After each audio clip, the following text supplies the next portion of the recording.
এই মুহূর্তের সেরা পাঠ।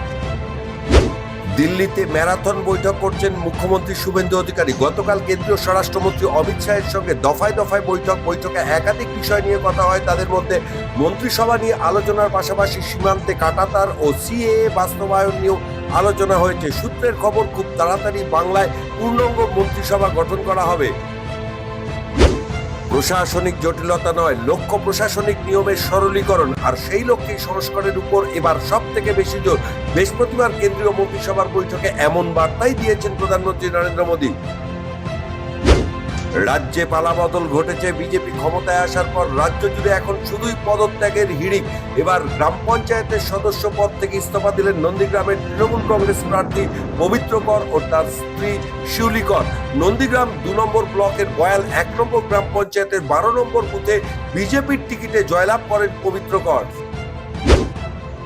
এ যেন ঠিক উলট পুরাণ। গোহত্যা বন্ধ ও গরুকে জাতীয় পশুর স্বীকৃতির দাবিতে এবার সরব হলেন ইমাম মোয়াজ্জেমরা। সম্প্রতি বকরি ঈদের আগে গরুকে জাতীয় পশু হিসেবে স্বীকৃতির দাবি করলেন তারা। রীতিমতো স্লোগান দিয়ে বিক্ষোভ দেখালেন বসিরহাটের স্বরূপনগর ব্লক অফিসের ভিতর।